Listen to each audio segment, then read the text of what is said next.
Hello, everyone. Welcome back to my series, Data Demystification. Thank you for being with us this far in this series. So, we bring you another exciting topic today. And today's topic, I am extremely fascinated by this topic because of how it's also helping me in my personal life to work more efficiently. And I'm sure that for so many of us, it's the same. And so my objective for today is to take us through the process of how these things are being done without mentioning the topic yet. And so to talk about the topic now, so today we are in a world that is full of languages, and one of the long-standing challenges of the world is being able to translate languages and also to be able to understand the true meaning of language in some cases. And so that's what this software or approach is helping us do. And I'm talking about the NLP, that's the natural language processing.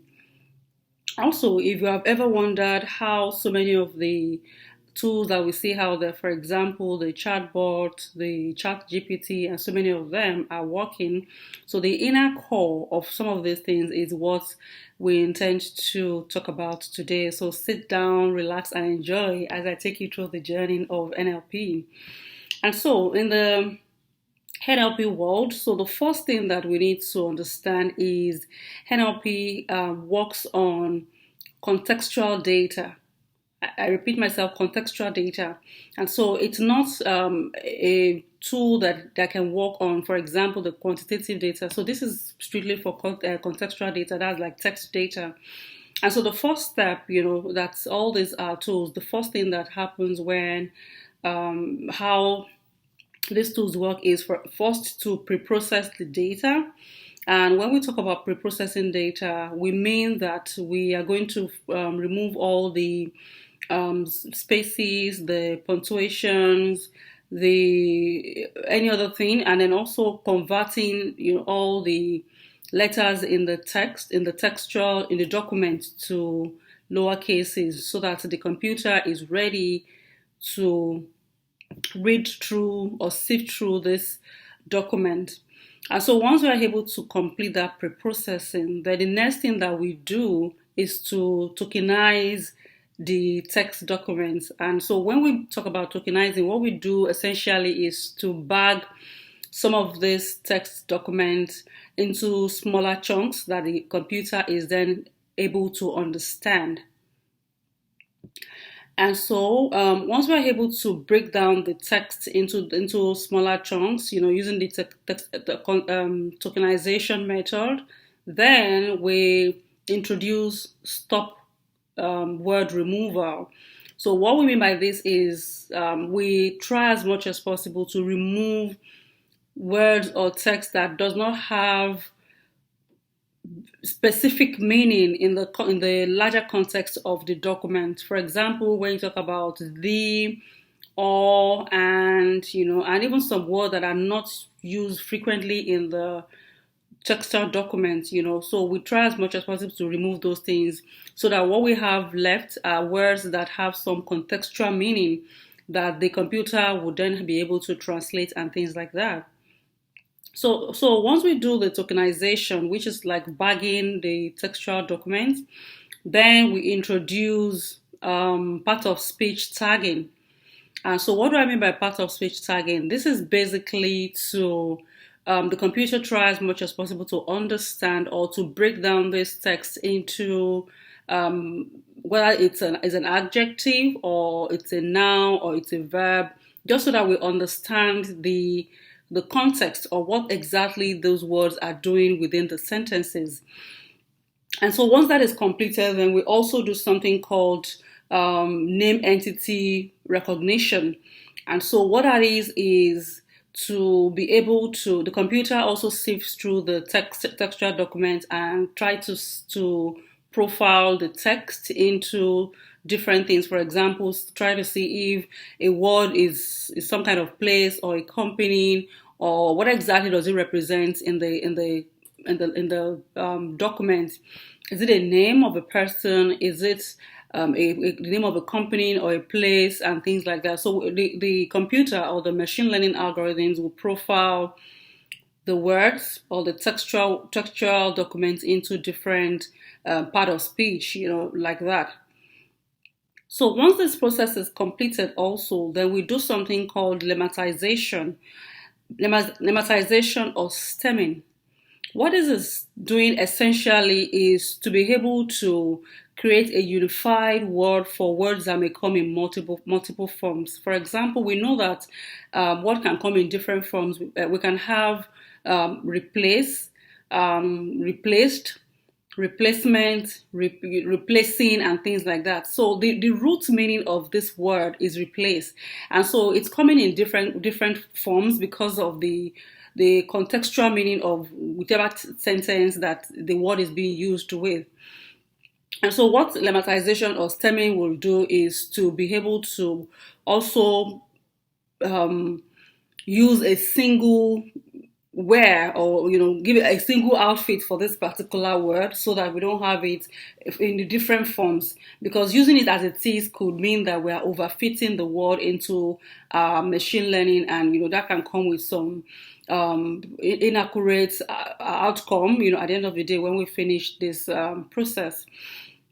And so once we're able to profile the words that way, then we can now start, basically those are the major steps, in NLP, the natural language processing. And so once we're able to do that, then we can now start looking at, what do we intend to generate, with that NLP, which one example could be that we're doing our sentiment analysis. And so what is sentiment analysis? This will mean that we are profiling again. I mean, textual processing or language processing is all about profiling. So you're going to profile, for every step, for every tool, for every machine learning algorithm or model that you use in this whole process, in this chain. It's all about profiling.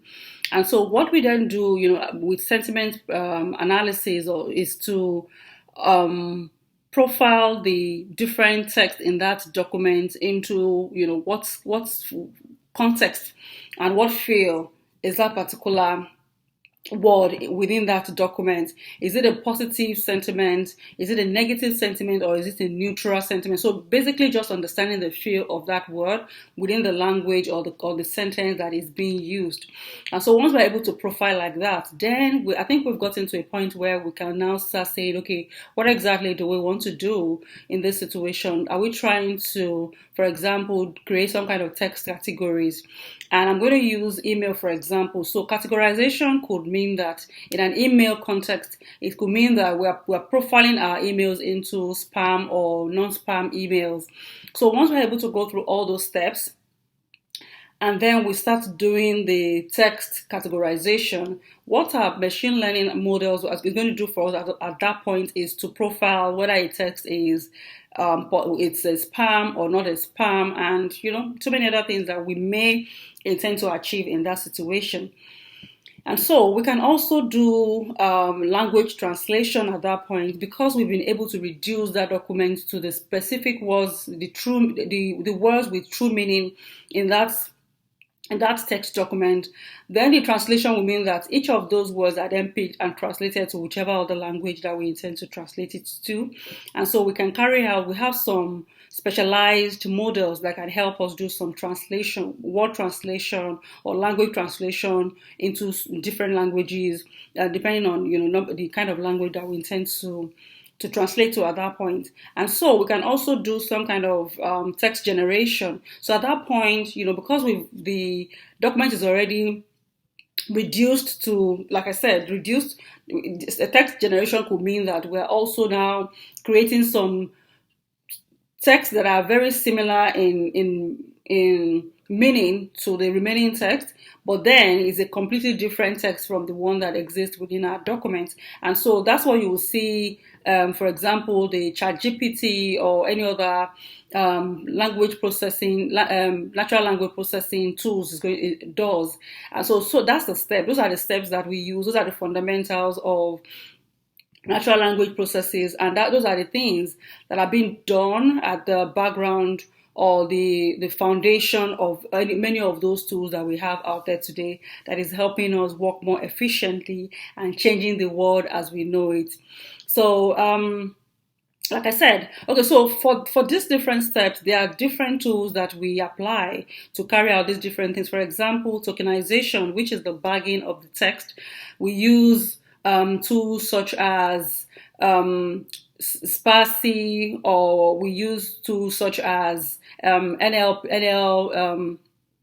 PT, which is the Natural Language Toolkit, NLTP, Natural Language Toolkit, for lemmatization, or for text to generate the meaning behind each of the the words in the text document. You know, we can use tools such as the Word2Vec, or we can use Glove as some of the tools, you know, that creates this kind of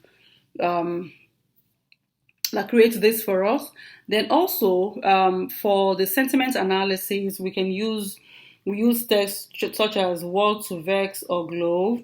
And so there are different things, or different machine learning algorithm, also different machine learning models that can help us generate, you know, what we want within the natural language processing concept. So this is all about it, and these are the steps that is taken within this particular field. So thank you very much once again for joining us today. I really appreciate your time, and you can look forward to us bringing you another very interesting topic next week. And bye for now, and enjoy the rest of the day. Bye.